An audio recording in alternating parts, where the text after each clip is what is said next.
Hi, and thanks for logging on to the Daily Dvar, and here's a brand new halacha for you, and it's for Monday, the 11th day of November, 2013. Here we go.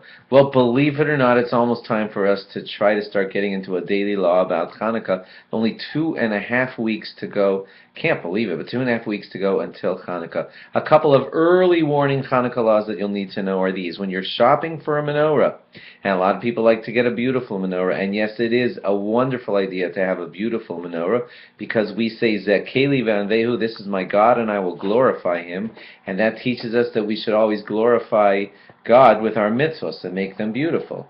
But the thing is, when you go out to try now to buy yourself a beautiful menorah, when you go for beauty, you might beauty is in the eye of the beholder, and what you consider beautiful might not be exactly what Chazal consider beautiful.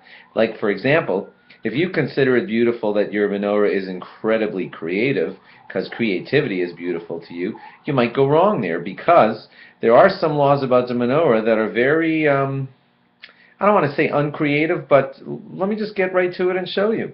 The menorah, ultimately, the way it's made is supposed to be 8 lights, all uniformly lined up at one height.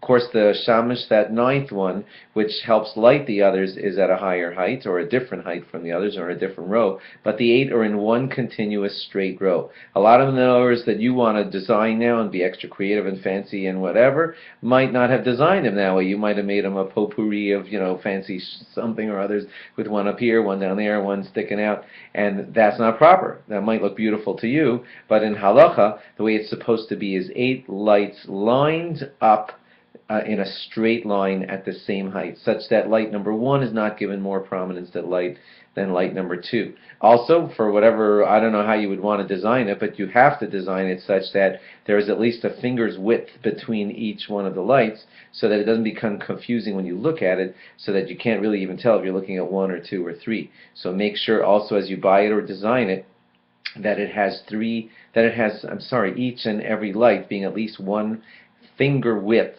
away, about an inch, from the light next to it. Otherwise, they're considered too closely bunched together. It's a little less than an inch, but still, they should not be closely bunched together. And when you start preparing for what your source of oil is going to be, olive oil is considered the best, because that's the kind of oil that was used at the original miracle. And more laws of Hanukkah will follow as the weeks bring us closer and closer to the great holiday of Hanukkah. Thanks for logging on.